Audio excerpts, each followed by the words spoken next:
அஸ்ஸலாமு அலைக்கும் வரஹ்மத்துல்லாஹி வபரகாத்துஹு.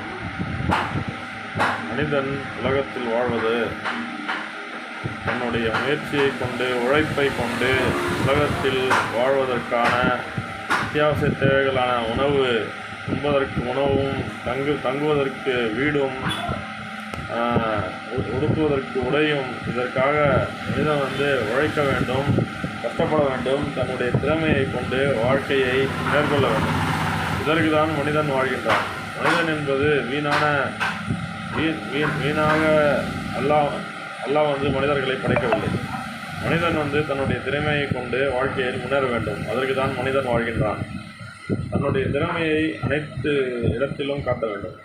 அதாவது சிறு வயதிலிருந்தே நாம் பள்ளிக்கூடம் செல்கின்றோம். பள்ளிக்கூடம் செல்வதற்கு எதற்காக? நாம் படித்து அறிந்து கொள்வதற்கு. நாம் படிக்கும் கல்வியை கொண்டு நாம் முன்னேற வேண்டும்.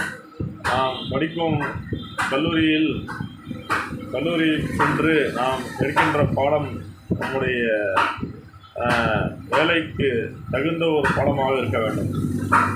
ஒரு பொறியாளராக இருந்தாலும் சரி, அல்லது டாக்டராக இருந்தாலும், லாயராக இருந்தாலும், யாராக இருந்தாலும் அவர்கள் படிப்பை கொண்டு முன்னேற வேண்டும். படிப்பை கொண்டு யாரும் படிப்பு யாரையும் அழிக்காது, கல்வி யாரையும் முன்னேற விடாமல் செய்யாது. கல்வியை கொண்டு நம்முடைய சமுதாயத்தில் மனிதர்களுடன் எப்படி நடந்து கொள்ள வேண்டும், எப்படி மனிதர்களிடம் பழக வேண்டும், பேச வேண்டும் என்பதையும் கற்றுக்கொள்ள வேண்டும். மாரல் சயின்ஸ் என்கின்ற ஒரு சப்ஜெக்ட் இருக்கிறது. அந்த சப்ஜெக்டை அந்த பாடத்தை நாம் படித்து மக்களிடம் எப்படி நாம் சமுதாயத்தில் எப்படி பழக வேண்டும், எப்படி பேச வேண்டும் என்பதை நாம் கற்றுக்கொள்ள வேண்டும். இது நம்முடைய இளைஞர்கள் 13 வயசு, 12, 10 வயசு தாண்டியவுடன் பிள்ளைகளுக்கு நாம் சொல்லிக் கொடுக்க வேண்டும். ஒரு தாய் தந்தையாக இருந்தால் இதனை நாம் சொல்லிக் கொடுக்க வேண்டும்.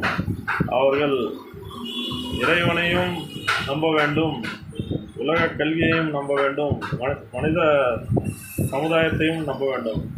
சமுதாய கல்வி அதனையும் படித்து முன்னேற வேண்டும். அப்பொழுதுதான் ஒரு மனிதன் முன்னேற முடியும். அப்பொழுது அவன் தனித்தவனாக தன்னுடைய வாழ்க்கையை மேற்கொள்கின்றான். ஒரு ஆணாக இருந்தாலும் பெண்ணாக இருந்தாலும் அவனுடைய வாழ்க்கையை தனித்தவனாக மேற்கொள்வதற்கு கல்வி மிக அவசிய தேவையாக இருக்கின்றது. ஆகவே கல்வியை நாம் கற்றுக்கொள்வோம். தீனின் படி வாழ்வதற்கு நாம் முயற்சி செய்வோம்.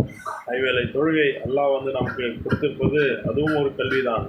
அதனை கொண்டு நாம் நம்முடைய வாழ்க்கையை மேம்படுத்திக் கொள்ளலாம். நம்மால் முடியாதவற்றை இறைவன் பார்த்துக் கொள்வான் என்கின்ற அந்த நம்பிக்கை இருந்தால்